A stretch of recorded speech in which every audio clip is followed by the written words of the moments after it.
Hello friends, welcome. स्वागत है आपका अपने इस चैनल इग्नो गाइडेंस में। मैं आरती। चलिए आइए, आज का जो वीडियो है ये ले लेते हैं BSDLA 138 से यूनिट 10 और ब्लॉक जो है ये 2 है, यात्रा वृत्तांत यानी तिब्बत ल्हासा से उत्तर की ओर। ओके, इसमें पढ़ेंगे क्या, इम्पोर्टेंट क्या हो सकता है। तो देखिए, यात्रा वृत्तांत क्या है और उसकी प्रमुख विशेषताएं। यात्रा वृत्तांत की अन्य विधियां जो मिलती जुलती हैं, और तो जनरली 2 या 3 यूनिट से कंटिन्यू हम लोग यही पढ़ रहे हैं। संस्मरण और रिपोर्टार्ज, यात्रा वृत्तांत रिपोर्टार्ज। कल भी रिपोर्टार्ज में भी संस्मरण और यात्रा वृत्तांत के बारे में भी पढ़ा था, ठीक है ना। और एक रेखा चित्र, ये थोड़े से मिलते जुलते, सिमिलरिटीज इनमें दिखती है लेकिन अंतर होते हैं। फिर यहाँ पे यात्रा वृत्तांत लेखन में राहुल सांकृत्यायन का स्थान देख लेंगे, ठीक है। एक इसमें दिया हुआ है कि तिब्बत ल्हासा से उत्तर की ओर एक विश्लेषण करने के लिए दिया है। ल्हासा से उत्तर की ओर विश्लेषण करना, इसका प्रतिपाद और भाषा शैली लिखना है। तो चलिए आइए फिर यहाँ पर देख लेते हैं और हम शुरू कर देते हैं, ठीक है। यात्रा जो होता है, देखिए, हमारे जीवन से जुड़ा हुआ है और कहीं ना कहीं हम यात्रा करते ही हैं, चाहे हम देश विदेश की करें, चाहे देश के अंदर ही एक जगह से दूसरी जगह की करें। और यात्रा के माध्यम से हम रीति रिवाजों से परिचित होते हैं, ठीक है ना। जब हम दूसरे जगह की यात्रा करते हैं, दूसरे प्रदेश की यात्रा करते हैं, तो वहाँ के रीति रिवाज, वहाँ के धर्म, वहाँ के नियम संस्कृति से हम परिचित होते हैं, रूबरू होते हैं, ठीक है ना। तो यहाँ पर लेकिन यात्रा का जो एक सांसारिक अनुभव होता है, वो यात्रा के माध्यम से ही अर्जित हो सकता है, उसके बगैर तो हमें वो मिल ही नहीं सकता है ना। तो यात्रा वृत्तांत को लिखने की एक परंपरा चल पड़ी है, ठीक है ना। यानी कि इनके अध्ययन से पाठक घर बैठे लेखक के अर्जित ज्ञान का अनुभव कर लेते हैं, ठीक है। यही यात्रा वृत्तांत कहलाता है। तो राहुल सातकृत्यायन जो है, उनकी तिब्बत संबंधी यात्राओं का उद्देश्य वहां की ऐतिहासिक सामग्री की खोज एवं बौद्ध ग्रंथों का जो है अध्ययन करना था।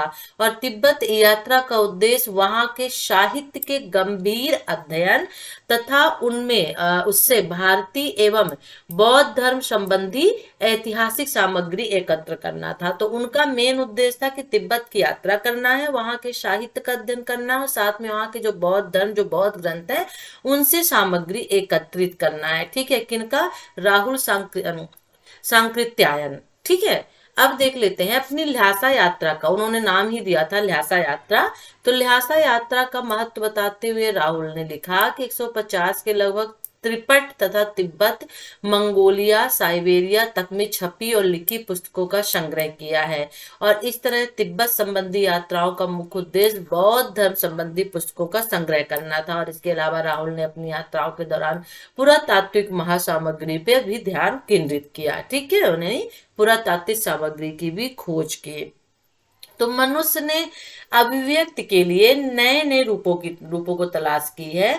और इन नए तलाश में, इन नए रूपों में, इन नए तलाश और प्रयोग से आधुनिक गद्य की अनेक विधाओं का जन्म हुआ। शुरू से हम आधुनिक गद्य पढ़ते आ रहे हैं, कहानी, उपन्यास, निबंध, नाटक, एकांकी, आत्मकथा, जीवनी, डायरी, संस्मरण, रिपोर्टाज, ये सभी क्या होते हैं? ये आधुनिक गद्य विकास है, ठीक है, आधुनिक गद्य कहलाते हैं।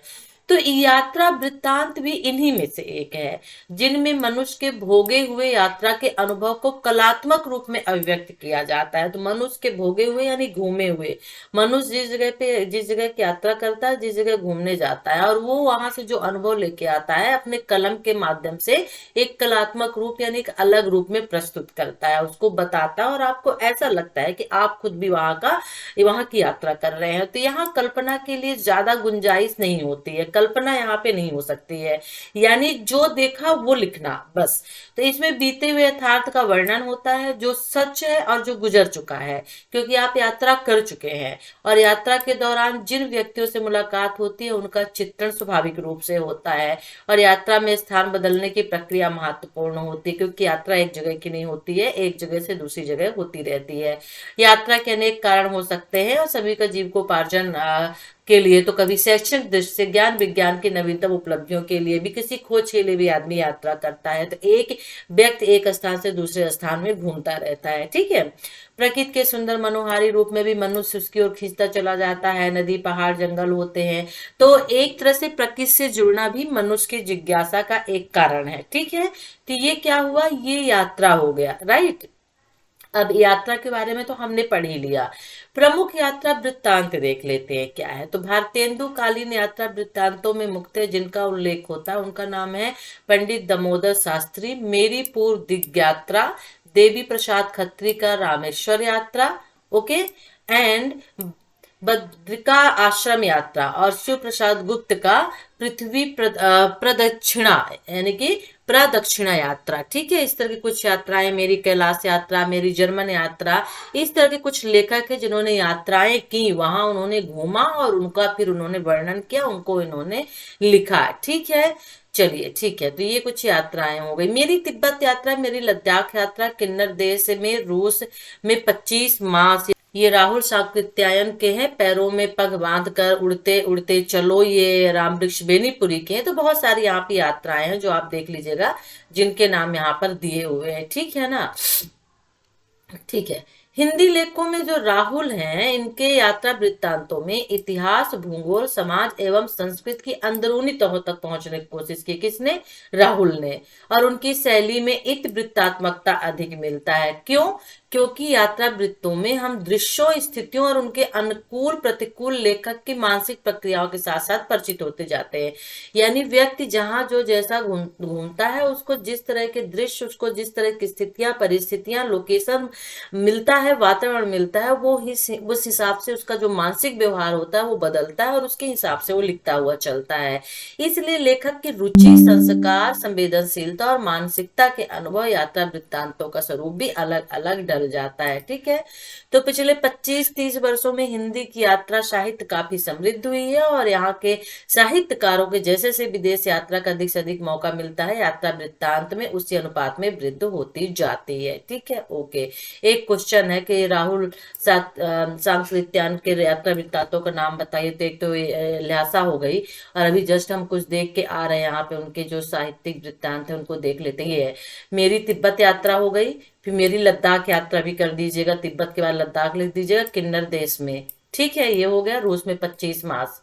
ओके, ये राहुल के हो गए, तो 3 याद कर लीजिएगा, हो सकता है इतना छोटा क्वेश्चन नहीं आएगा। अब देख लेते हैं यात्रा वृत्तांत की क्या विशेषताएं हैं। वेरी इंपॉर्टेंट क्वेश्चन होता है। ठीक है, तो यहाँ पर साहित्य को किसी बधे बधाए साचे में, यानी किसी में साहित्य को आप बांध नहीं सकते हैं। ठीक है, और हर एक प्रत्येक विधा की अपनी अपनी विशेषताएं होती हैं जो उसको एक दूसरे से अलग करती है और उसको पहचान देती है। तो यहाँ पर देख लेते हैं यात्रा वृत्तांत में स्थान, तथ्य, ठीक है, आत्मीयता, वैयक्ता, कल्पनाशीलता, रोचकता, ये ऑलरेडी हम पिछले उसमें भी पढ़ चुके हैं। आप पिछली यूनिट यदि आपने देखा होगा तो उसमें भी आपने देखा होगा कि इसकी हमने विशेषताएं यात्रा वृत्तांत की बताई थी। वेरी इंपॉर्टेंट भी क्वेश्चन आपके लिए है। तो स्थानीयता क्या होती है? स्थानीयता का मतलब होता है स्थान, मतलब यात्रा वृत्तांत में जो लेखक होता है उसका उद्देश्य स्थान विशेष के संपूर्ण वैभव जो उसकी प्रतीत होती है, वहां के रीत रिवाज, रस्म, रहने सहने का जो ढंग होता है, मनोरंजन के, इंटरटेनमेंट के जो तरीके होते हैं और जीवन के प्रति जो दृष्टिकोण होता है उनका चित्रण करना होता है। ठीक है, तो यही तो लेखक लिखता है ना कि वो वहां गया, फिर वो कहाँ रुका, फिर वो कहाँ कहाँ घूमा, फिर वहां के लोग कैसे थे, उनकी संस्कृति कैसी थी, उनका पहनावा कैसा था, वहां का भोजन खाना कैसा था, यही तो यात्रा में होता है। तो ये लेखक पर निर्भर करता है कि वह इनमें से किस तत्व को ज्यादा प्रमुखता दे। ठीक है, किसी प्रदेश विशेष की यात्रा में उसे जो चीज सबसे ज्यादा प्रभावित करती है वह उस तत्व को ज्यादा प्रधानता देता है, इंपॉर्टेंस देता है और उसको बढ़ा चढ़ा कर वह लिखता है। इसलिए उसके चित्रण में कहीं विवरण तो कहीं भावों की प्रधानता होती है। ठीक है, तो जो अगर भाषा की बात की जाए, शैली की बात की जाए, तो कहीं विवरण शैली मिलेगी और कहीं पे भाव मिलेगा। तो कभी कभी तुलनात्मक पद्धति का भी सहारा लेना पड़ता है। जब प्रकृति के सौंदर्य मिलते हैं, प्रकृति के करीब जाता है लेखक, तो वहां भावात्मक शैली उठती है। ठीक है, यदि मान लीजिए वहां पर स्थान विशेष में जाता है, ठीक है, तो स्थान विशेष को यदि वो देखेगा तो क्या करेगा, वहां पे उसको वर्णन करना पड़ेगा, वहां बाजार के बारे में, फूड के बारे में, खाने के बारे में, एक स्थान स्पेशल के बारे में लिख रहा है तो वहां पे उसका फिर वो वर्णन करना पड़ेगा, तो वर्णनात्मक शैली हो जाती है। तो अगर शैली के लिए लिखने के लिए आता है तो भावात्मक, वर्णनात्मक दो शैली यात्रा वृत्तांत में जनरली देखने को मिलती है। ठीक है, तो ये माइंड में रखिएगा। स्थानीयता हो गई। तथ्यात्मकता यानी कि एक तत्व होता है, एक तत्व को लेकर के चलता है, जैसे भूगोल हो गया, कहीं मान लीजिए इतिहास लेखन शैली का सहारा लेना पड़ता है, कहीं कथा साहित्य सरल भाषा शैली को अपनाता है। तो वृत्तांत में रोचकता बनी रहती है। तो एक तथ्य को लेकर के भी यात्रा वृत्तांत में लेखक को चलना पड़ता है। आत्मीयता, अब आत्मीयता भाव होना बहुत जरूरी होता है, क्योंकि यात्रा के दौरान लेखक सभी जगह घूमता फिरता है, सभी स्थानों, स्मारकों, दृश्यवाद को इतिहास और भूगोल के रूप में नहीं देखता, बल्कि उसके आत्मीय संबंध के रूप में देखता है कि कितनी खूबसूरती से इसको बनाया गया। कोई इमारत है तो उसको इतिहास के दृष्टि से नहीं देखा जाएगा, बल्कि उसमें कितनी अच्छी कलाकारी की गई, कितने अच्छे नमूने से, कितने अच्छे तरीके से उसको बनाया गया। तो एक आत्मीय भाव से उसको वो देखता है, और ताकि जब पाठक पढ़े, और आत्मीयता के साथ में वो लिखता भी है, ताकि जब पाठक पढ़े तो उसमें अपनापन और सच्चाई की अनुभूति हो। जैसे हम ताजमहल एक ऐतिहासिक इमारत है, लेकिन जब हम उसके बारे में वर्णन करते हैं, हम कहीं पढ़ते हैं, तो उसमें ऐतिहासिक इमारत के साथ साथ में उसकी खूबसूरती का जो जिक्र होता है, उसकी कलाकृति का जो जिक्र होता है, उसमें जो आकृतियां बनाई गई हैं, उसमें जो डिजाइन बनाई गई, जब उसका जिक्र होता है तो उसमें एक आत्मीयता झलकती है ना। तो यहाँ पर तथा यथा तथ्य वर्णन से बचने की लगातार कोशिश करता है, और नीरस और उबाऊ इतिहास न बनाए रखे। इसलिए यहाँ पे आत्मीयता जरूरी हो जाती है, ताकि पाठक से रिश्ता भी अच्छा जुड़ा रहे। वैयक्तिकता, वैयक्तिकता इसलिए जरूरी हो जाती है कि अन्य विधाओं की तुलना में इसमें ज्यादा महसूस होती है, वैयक्तिकता को ज्यादा स्थान दिया जाता है। जैसे खान पान, वेशभूषा, पारिवारिक सुख सुविधा का एहसास यात्रा के दौरान कुछ ज्यादा ही होता है, क्योंकि हम अपने जगह के खान पान को छोड़ के दूसरे जगह जाते हैं, वहां पे बिल्कुल खाना बदल जाता है, वहां की वेशभूषा भी बदल जाती है, पहनावा बदल जाता है, हमें अपने फैमिली का साथ नहीं मिलता है, तो वो जो प्यार से स्नेह होता है वो भी बदल जाता है। तो इसका एहसास हमारे साथ ऑलवेज रहता है, ठीक है ना, क्योंकि क्योंकि व्यक्ति उस समय अपने आत्मीय जनों से दूर होता है, और यात्रा के दौरान अपने अपरिचित लोगों के बीच में रहता है, जहां पर उसकी शक्ति और प्रतिभा से लोग वाकिफ नहीं होते हैं, पहचानित नहीं होते, पहचानते नहीं है। तो यहाँ पर लेखक को अपने व्यक्तित्व से दूसरों को परिचित एवं प्रभावित करना पड़ता है। तो वैयक्तिकता भी यहाँ पर वेरी इंपॉर्टेंट रोल रखती है, ठीक है ना। ओके, फिर रोचकता, अब वेरी इंपॉर्टेंट होता है अनिवार्य गुण या विशेषता। देखिए, अगर गुण भी आता है तब भी आप यही लिखिएगा। मान लीजिए यात्रा वृत्तांत के गुण आ जाए तो आप कहें यार गुण तो पता ही नहीं था, गुण विशेषता को गुण भी कहते हैं, इतना तो पता ही है ना। तो इसका अनिवार्य विशेषता, अनिवार्य गुण एक जो होता है वो होता है रोचकता। यात्रा वृत्तांत में रोचकता लाने के लिए ना जुड़ी कुछ लोक कथाएं होती हैं, दंत कथाएं होती हैं, लोकोक्तियां कुछ ऐसी होती है, कुछ ऐसी कहानी होती है जो किसी विशेष पर्टिकुलर स्पेस जगह पे फेमस होती है, वहां के बारे में कही जाती हैं, तो लेखक उनको भी उसमें लिखता है। तो कहीं कहीं पर अचानक होने वाली घटनाओं का वर्णन भी लेखक कर देता है, ताकि पाठक का ध्यान उसमें लगा रहे और बना रहे। तो रोचकता को लेखक एक तकनीक के तौर पर इस्तेमाल करता है, ठीक है। और इसमें मिथक, प्रतीकों, अलंकारों और मुहावरों का भी प्रयोग किया जाता है, और चित्रात्मक वर्णन भी इस विधा की एक खास विशेषता है, ठीक है। तो रोचकता हो गया, ठीक है। तो इस प्रकार यात्रा वृत्तांतों में देश विदेश के प्राकृतिक दृश्यों की रमणीयता, नर नारियों के विविध जीवन संदर्भ, प्राचीन एवं नवीन सौंदर्य चेतना की प्रतीक कलाकृतियों को भी देखने को मिलता है। तो कहने का तात्पर्य है कि यात्रा के समय यायावर का साहस, उसकी संघर्षशीलता, स्वच्छंदता और अचानक आने वाली प्रतिकूल परिस्थितियों से निपटने की क्षमता उसे एक वीर नायक से गरिमा प्रदान करती है, और पाठक को उसे प्यार मिलता है। संस्मरण और रिपोर्ट आज ये शुरू से पढ़ते आ रहे हैं, तो अब इसे मैं यहाँ पे नहीं बताऊंगी, पिछला वीडियो देख लीजिएगा। पिछले वीडियो में मैंने संस्मरण और रिपोर्टाज के बारे में बताया था, यात्रा वृत्तांत और रिपोर्टाज ये भी बताया था आपको, ठीक है ना।